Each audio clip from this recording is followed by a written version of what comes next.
ದೈವಿಕ ಅನುಗ್ರಹ. ರೋಮಾಪುರದವರಿಗೆ ಬರೆದ ಪತ್ರಿಕೆ 8ನೇ ಅಧ್ಯಾಯ 28ನೇ ವಾಕ್ಯ. ಇದಲ್ಲದೆ ದೇವರ ಸಂಕಲ್ಪದ ಮೇರೆಗೆ ಕರೆಯಲ್ಪಟ್ಟು ಆತನನ್ನು ಪ್ರೀತಿಸುವವರ ಹಿತಕ್ಕಾಗಿ ಎಲ್ಲ ಕಾರ್ಯಗಳು ಅನುಕೂಲವಾಗುತ್ತವೆ ಎಂದು ನಮಗೆ ಗೊತ್ತದೆ. ಆಮೆನ್. ನಮ್ಮ ಆರಂಭಿಕ ವಾಕ್ಯವು ದೇವರೊಂದಿಗೆ ಸಂಬಂಧದಲ್ಲಿರುವವರಿಗೆ ಮತ್ತು ಆತನಿಂದ ಆರಿಸಲ್ಪಟ್ಟವರಿಗೆ ನಕಾರಾತ್ಮಕ ಘಟನೆಗಳು ಸಹ ಅಂತಿಮವಾಗಿ ಸಕಾರಾತ್ಮಕ ಫಲಿತಾಂಶಕ್ಕೆ ಕಾರಣವಾಗಬಹುದು ಎಂದು ಸೂಚಿಸುತ್ತದೆ. ಆಮೆನ್. ಆಳವಾಗಿ ಧ್ಯಾನಿಸೋಣ. ಎಲ್ಲವೂ ಒಂದು ವಿಶಾಲವಾದ ಹೇಳಿಕೆಯಾಗಿದ್ದು ವ್ಯಕ್ತಿಯ ಜೀವನದಲ್ಲಿ ನಡೆಯುವ ಎಲ್ಲವನ್ನು ಧನಾತ್ಮಕ ಮತ್ತು ಋಣಾತ್ಮಕ ಎರಡನ್ನೂ ಒಳಗೊಳ್ಳುತ್ತದೆ. ಅನುಕೂಲವಾಗುತ್ತವೆ ದೈವಿಕ ಸಂಯೋಜನೆ ಮತ್ತು ಉದ್ದೇಶವನ್ನು ಸೂಚಿಸುತ್ತದೆ. ಅಲ್ಲಿ ದೇವರು ಹೆಚ್ಚಿನ ಒಳಿತನ್ನು ತರಲು ಘಟನೆಗಳನ್ನು ರೂಪಿಸುವಲ್ಲಿ ಸಕ್ರಿಯವಾಗಿ ತೊಡಗಿಸಿಕೊಂಡಿದ್ದಾನೆ. ಹಿತಕ್ಕಾಗಿ ಐಹಿಕ ಸಂತೋಷ ಮತ್ತು ಆನಂದವನ್ನು ಮೀರಿ ವಿಸ್ತರಿಸುವ ಒಳ್ಳೆಯದನ್ನು ಸೂಚಿಸುತ್ತದೆ. ಇದು ಆತ್ಮಿಕ ಬೆಳವಣಿಗೆ, ಸ್ವಭಾವ ಅಭಿವೃದ್ಧಿ ಮತ್ತು ಅಂತಿಮವಾಗಿ ಶಾಶ್ವತ ಮಹಿಮೆಯನ್ನು ಒಳಗೊಂಡಿದೆ. ದೇವರನ್ನು ಪ್ರೀತಿಸುವವರು ನಂಬಿಕೆ ಮತ್ತು ಭಕ್ತಿಯಿಂದ ನಿರೂಪಿಸಲ್ಪಟ್ಟ ದೇವರೊಂದಿಗಿನ ವೈಯಕ್ತಿಕ ಸಂಬಂಧದ ಮಹತ್ವವನ್ನು ಒತ್ತಿ ಹೇಳುತ್ತದೆ. ತನ್ನ ಉದ್ದೇಶದ ಪ್ರಕಾರ ಕರೆಯಲ್ಪಟ್ಟವರು. ದೇವರು ಪ್ರತಿಯೊಬ್ಬ ವ್ಯಕ್ತಿಯ ಜೀವನಕ್ಕೂ ಒಂದು ನಿರ್ದಿಷ್ಟ ಯೋಜನೆ ಮತ್ತು ಉದ್ದೇಶವನ್ನು ಹೊಂದಿದ್ದಾನೆ ಮತ್ತು ಈ ಘಟನೆಗಳು ಆ ಯೋಜನೆಯ ಭಾಗವಾಗಿವೆ ಎಂದು ಸೂಚಿಸುತ್ತದೆ. ಮೂಲತಃ ರೋಮಾಪುರ 8:28 ಭರವಸೆ ಮತ್ತು ನಿರೀಕ್ಷೆಯ ಸಂದೇಶವನ್ನು ನೀಡುತ್ತದೆ. ಕಷ್ಟದ ಸಮಯಗಳಲ್ಲಿಯೂ ಸಹ ದೇವರು ತನ್ನ ದೈವಿಕ ಯೋಜನೆಯ ಪ್ರಕಾರ ಸಕಾರಾತ್ಮಕ ಫಲಿತಾಂಶವನ್ನು ತರಲು ಕಾರ್ಯ ಮಾಡುತ್ತಿದ್ದಾನೆ ಎಂದು ವಿಶ್ವಾಸಿಗಳಿಗೆ ನೆನಪಿಸುತ್ತದೆ. ಆಮೆನ್. ಕ್ರೈಸ್ತ ನಂಬಿಕೆಯ ಮೂಲಾಧಾರವು ದೇವರ ಸಂಕಲ್ಪದ ಮೇರೆಗೆ ಕರೆಯಲ್ಪಟ್ಟು ಆತನನ್ನು ಪ್ರೀತಿಸುವವರ ಹಿತಕ್ಕಾಗಿ ಎಲ್ಲ ಕಾರ್ಯಗಳು ಅನುಕೂಲವಾಗುತ್ತವೆ ಎಂದು ಪ್ರತಿಪಾದಿಸುತ್ತದೆ.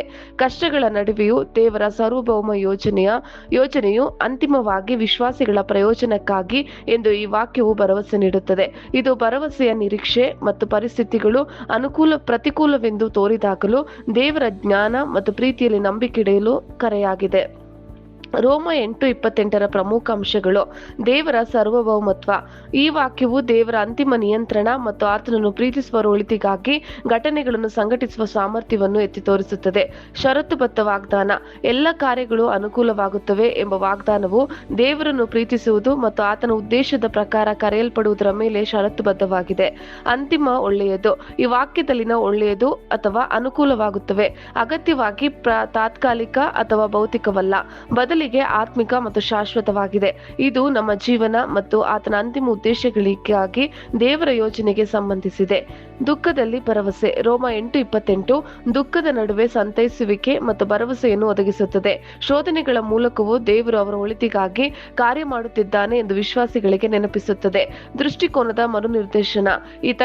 ಈ ವಾಕ್ಯವು ತಕ್ಷಣದ ಕಷ್ಟಗಳ ಮೇಲೆ ಕೇಂದ್ರೀಕರಿಸುವುದರ ಬದಲಿಗೆ ದೇವರ ದೊಡ್ಡ ಯೋಜನೆಯಲ್ಲಿ ನಂಬಿಕೆ ಇಡುವ ಹಾಗೆ ದೃಷ್ಟಿಕೋನದಲ್ಲಿ ಬದಲಾವಣೆಯನ್ನು ಪ್ರೋತ್ಸಾಹಿಸುತ್ತದೆ. ಹೆಚ್ಚಿನ ಪರಿಗಣನೆಗಳು. ತೊಂದರೆ ಮುಕ್ತ ಜೀವನದ ಖಾತರಿ ಇಲ್ಲ. ಈ ವಾಕ್ಯವು ದುಃಖದಿಂದ ಮುಕ್ತವಾದ ಜೀವನದ ಭರವಸೆಯನ್ನು ನೀಡುವುದಿಲ್ಲ, ಬದಲಿಗೆ ಕಷ್ಟಕರ ಅನುಭವಗಳನ್ನು ಸಹ ಒಳ್ಳೆಯದಕ್ಕಾಗಿ ಬಳಸುವ ದೇವರ ಸಾಮರ್ಥ್ಯವನ್ನು ಎತ್ತಿ ತೋರಿಸುತ್ತದೆ. ಪರಿಸ್ಥಿತಿಯು ನಿರ್ಣಾಯಕವಾಗಿದೆ. ಈ ಅಧ್ಯಾಯ ಮತ್ತು ಸತ್ಯವೇದದ ಉಳಿದ ಭಾಗಗಳ ವಿಶಾಲ ಸನ್ನಿವೇಶದಲ್ಲಿ ರೋಮ 8:28 ಅರ್ಥ ಮಾಡಿಕೊಳ್ಳುವುದು ಅದರ ಅರ್ಥವನ್ನು ಸಂಪೂರ್ಣವಾಗಿ ಗ್ರಹಿಸಲು ಅತ್ಯಗತ್ಯ. ನಂಬಿಕೆ ಮತ್ತು ವಿಧೇಯತೆ. ದೇವರನ್ನು ಪ್ರೀತಿಸುವುದು ಮತ್ತು ಆತನ ಉದ್ದೇಶದ ಪ್ರಕಾರ ಕರೆಯಲ್ಪಡುವುದು ನಂಬಿಕೆ, ವಿಧೇಯತೆ ಮತ್ತು ಕಷ್ಟಕರವಾಗಿದ್ದರೂ ಸಹ ಆತನ ಚಿತ್ತಕ್ಕೆ ವಿಧೇಯರಾಗುವ ಇಚ್ಛೆಯನ್ನು ಒಳಗೊಂಡಿರುತ್ತದೆ. ಶಾಶ್ವತ ದೃಷ್ಟಿಕೋನ.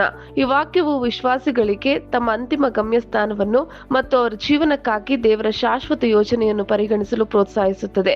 ಅದು ಅವರ ಪ್ರಸ್ತುತ ಸಂದರ್ಭಗಳನ್ನು ಮೀರಿ ವಿಸ್ತರಿಸುತ್ತದೆ.